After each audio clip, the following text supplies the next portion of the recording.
Sir క్లాసులు చెప్పే క్లాసుల కంటే కూడా ఈరోజు మీరు వింటున్న క్లాసు చాలా ఇంపార్టెంట్ జీవితాలు. ఎందుకంటే ఇంతకుముందు మన పోలీస్ మిత్రులు రిషి చెప్పినట్టుగా ఇప్పుడు చాలామందికి నేనైతే డ్రగ్స్ తీసుకోవట్లేదు కదా, నేను గంజాయి తీసుకోవట్లేదు కదా, నాదేం తప్పు, అక్కడ తీసుకుపోయి ఇక్కడ ఇస్తున్నా, నాకు డబ్బులు వస్తున్నాయి.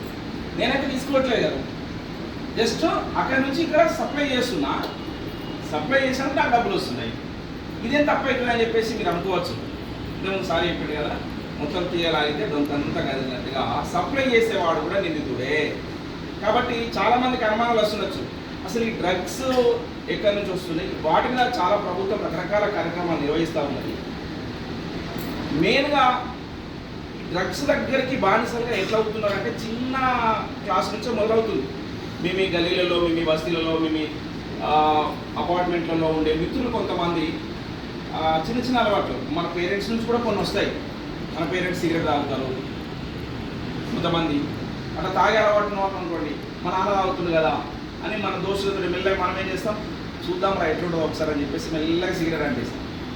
అట్లా చిన్నగా అలవాటైనటువంటి చిన్న చిన్న తప్పిదాలే జీవితంలో పెద్ద ప్రమాదానికి దారితీస్తాయి. ఇప్పుడు ఇంతకుముందు అడ్వకేట్ సుబ్బు చెప్పినట్టుగా దర్వేలన్న తెలుసా అని మీకు తెలియదు అన్నారు. తెలుసా? 2009లో ఏం చేస్తున్నాం మీరు అంతా? 9. మీ డేట్ ఆఫ్ బర్త్ ఎప్పుడు? 2009లో 1వ తరగతి 2వ తరగతి పుట్టలేదా? ఆ 2009లో జరిగినటువంటి సంఘటన మీ అందరికీ తెలియాలి. అది మాకు స్కూళ్ళలో పాఠాలుగా ఉన్నాయి కానీ ఇంకా డిగ్రీ కాలేజీలో సిలబస్లోకి వచ్చిన రాదు నాకు తెలియదు. 2009లో ఒక మహత్తరమైనటువంటి ఉద్యమం ఈ తెలంగాణ గడ్డ మీద జరిగింది. హైదరాబాద్ నగరంలో ఇక్కడ మీ తార్నాక పక్కనే ఉస్మానియా యూనివర్సిటీ. ఉస్మానియా యూనివర్సిటీలో మీ లెక్కనే మేము చదువుకుంటున్నటువంటి పిల్లలు. కానీ తెలంగాణ, యావత్ తెలంగాణ మొత్తము యూనివర్సిటీ వైపు చూసింది. ఎందుకు చూసింది? వీళ్ళు ఏం పిలుపునిస్తారో ఆ పిలుపుని అందుకొని గ్రామీణ స్థాయిలో కార్యక్రమాలు చేయాలి.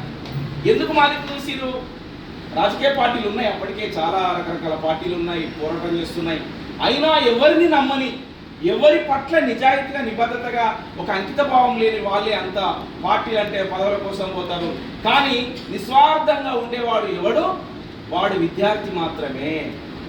ఆ విద్యార్థులు ఎలాంటి స్వార్థం లేకుండా యూనివర్సిటీ కేంద్రంగా పోరాడుతున్నారు కాబట్టి వాళ్ళు ఇచ్చే పిలుపుని అందుకని మనం పనిచేద్దామని గ్రామీణ స్థాయిలో ఉన్నటువంటి మన తల్లిదండ్రులు కూడా పోరాటం చేసిన సందర్భం కనబడ్డది. నిజంగా మేము ఆ 2009లో ఉస్మాన్ యూనివర్సిటీలో పిహెచ్డీ చేస్తున్నటువంటి ఒక స్కాలర్గా యూనివర్సిటీ విద్యార్థిగా ఉండడం నా అదృష్టంగా భావిస్తూ ఉన్నాను. ఎందుకంటే చదువుకున్న దశలో మీరు గర్వంగా చెప్పాలి, తెలంగాణ ఎవరితో వచ్చిందంటే ఏ రాజకీయ పార్టీతో రాలేదు తెలంగాణ. ఎవరితో వచ్చింది తెలంగాణ? విద్యార్థులతో వచ్చింది. ఆ దశలో మీరు ఉన్నారు. ఇప్పుడు మీరు గర్వంగా చెప్పాలి, మాతోటే వచ్చింది తెలంగాణ. మీరు ఉండకపోవచ్చు అప్పటికి, కానీ ఏ రంగము? విద్యార్థి రంగం. కాబట్టి విద్యార్థులతోటే తెలంగాణ రాష్ట్రం వచ్చింది అని చెప్పాలి. చెప్తారా? రేపు కాంపిటేటివ్ ఎగ్జామ్లు చదువుతారు కదా, చదివేటప్పుడు ఇంతకుముందు సార్ చెప్పినట్టుగా ఎక్కడో జీకే బిట్లో ధరో ఎల్లన్నా అని వస్తుంది. అదెవరో కాదు, నేను ఖచ్చితంగా వస్తుంది. మరి ఏదో కేవలం పాటలు మాత్రమే రాసుకున్నామా? కాదు. ఉస్మాన్ సీట్లో మేము ఉద్యమం చేస్తుంటే మమ్మల్ని తీసుకెళ్ళి, ఇప్పుడు అప్పటి చరిత్ర ఇప్పటి చరిత్ర రెండు కంపేర్ చేస్తే అప్పుడు చాలామంది సూసైడ్ నోట్ రాసి మా తెలంగాణ వస్తే, ఇప్పుడు తెలంగాణ రాలేదు కాబట్టి మాకు ఉద్యోగాలు రావట్లేదు, మా తెలంగాణ మాకు వస్తే ఉద్యోగాలు వస్తాయి, అమ్మా సోనియమ్మ మా రాష్ట్రం ఇవ్వని చెప్పేసి సూసైడ్ నోట్ రాసి ఆత్మహత్య చేసుకున్నారు. అంటే లక్షలాది మంది విముక్తి కోసము తమ సొంత ప్రాణాలని బలిదానం చేసుకున్న బిడ్డలు మన తెలంగాణ బిడ్డలు. ఒకవేళ వాళ్ళు చనిపోయిన వాళ్ళు మన కుటుంబంలో ఒక సభ్యుడైతే ఎంత బాధ ఉంటుంది? మన అన్ననో మన రిలేటివ్స్ అయితే ఎంత బాధ ఉంటుంది? సిరిపురం యాదయ్య మా కళ్ళ ముందే, విద్యానగర్ తెలిసిన మీకు ఉస్మాన్ యూనివర్సిటీ అటువైపు ఎన్సీసీ గేట్ ఉంటుంది కమాన్. ఆ గేట్ దగ్గర మేము చెలో అసెంబ్లీ పిలుపునిచ్చినాం. ఆ పిలుపునిచ్చినప్పుడు ఓయి నుంచి ర్యాలీగా వెళ్తున్నాము. ఆ గేట్ దగ్గర పోలీసులు మమ్మల్ని ఆపేసి, పోలీసులు అంటే అక్కడ అప్పుడు ఉన్నటువంటి తెలంగాణ పోలీసు వాళ్ళకి తెలంగాణ రావాలని ఎంత ఇష్టం ఉన్నా కూడా ప్రభుత్వం ఇచ్చినటువంటి ఒక రూల్ ఏదైతే ఉందో దాన్ని బట్టి ఇంకా సీమాంధ్ర పోలీసులు దాంట్లో ఉండి విద్యార్థుల్ని కొట్టడము, అరెస్ట్ చేయడం ఇవన్నీ చేస్తూ ఉన్నారు. ఆ రోజు చెలో అసెంబ్లీ పిలుపు రోజు విద్యార్థుల ఉద్యమం ఓడిపోయింది, మీరు అసెంబ్లీ దాకా పోలేరు అని చెప్పేసి ఎగతాళి చేస్తున్నారు ఆంధ్ర పోలీసులు. అప్పుడు సీమాంధ్ర పోలీసులు ఎగతాళి చేస్తుంటే యాదయ్య బ్యాగ్ ఉంది కదా, మీకు పుస్తకాల బ్యాగ్, ఈ బ్యాగ్ ఉంటుంది కదా, ఆ బుక్స్ బ్యాగ్ ఇట్లా వేసుకుని వచ్చిండు. మేము బుక్సే ఉన్నాయి అనుకున్నాం దాంట్లో, కానీ దాంట్లో పెట్రోల్ బాటిల్ పెట్టుకొని వచ్చిండు. మీరు ఓడిపోయినంటే మేము విద్యార్థి ఉద్యమం ఓడిపోవద్దు, మేము తెలంగాణ విముక్తి కోసం చేస్తున్నామని చెప్పేసి ఆ పెట్రోల్ బాటిల్ తీసుకొని మా కళ్ళ ముందే ఆ పెట్రోల్ పోసుకొని బగబగం అనే మంటల్లో జై తెలంగాణ అనుకుంటూ ముందుకు వచ్చింది. సిరిపురం యాదయ్య, వేణుగోపాల్ రెడ్డి ఎంసీఏ, మన ఇప్పుడు అనురాగ్ యూనివర్సిటీ ఉంది, ఆ యూనివర్సిటీ దగ్గర వాళ్ళ కాలేజీలో డిగ్రీ చేసినప్పుడు ఎంసీఏ పీజీ చేస్తున్న విద్యార్థులు. ఇట్లా ఒక అద్భుతమైనటువంటి చదువులు, బంగారు భవిష్యత్తు ఉన్నటువంటి విద్యార్థులందరూ కూడా ఏం చేసిరు, మన కోసం ప్రాణత్యాగం చేశారు. నాలాంటి విద్యార్థులు ఎంతోమంది జైల్లో పడ్డారు, చెంచల్గూడ, చర్లపల్లి జైల్లో పడ్డారు. వాళ్ళు ఎందుకు పడ్డారు జైల్లో? ఈ తెలంగాణ రాష్ట్రం విముక్తి అయితే మా అందరికి ఉద్యోగాలు వస్తాయి, మా అమ్మ నాన్నలకి ఇక్కడ తిండి పెట్టే రోజు వస్తుందని చెప్పేసి ఆ త్యాగం చేసి జైల్లో పడ్డారు. ఆ జైల్లో చాలామంది విద్యార్థులు ఉండి అప్పుడు ఉంటే నేను అప్పుడు ఉన్నప్పుడు ఏడుస్తున్నారు అందరూ. అన్న మీ పేరంటే అక్కడనో ఇక్కడనో వాళ్ళకి వీళ్ళకి తెలుసు, టీవీలో స్క్రోలింగ్ వస్తుంది, మీ అమ్మ నాన్నల దాకా తెలుస్తుంది. నిజంగానే అట్లే తెలిసింది. టీవీలో స్క్రోలింగ్ వస్తేనే మా ఊర్లో ఒక దుకాణం ఉంటుంది, మా అమ్మ అట్లా దుకాణం ముందు నుంచి నడుచుకుంటూ పోతుంటే ఆ దుకాణం ఆయన ఆ సేట్ ఏం చేసినట్ట, నరసమ్మ మీ కొడుకు జైల్లో పడ్డాడు నీకు తెలుసా, టీవీలో వస్తుందని చెప్పిండట. అంటే చిన్నగా ఒక పేరుంది కాబట్టి అట్లా టీవీలో వచ్చింది కాబట్టి తెలిసింది.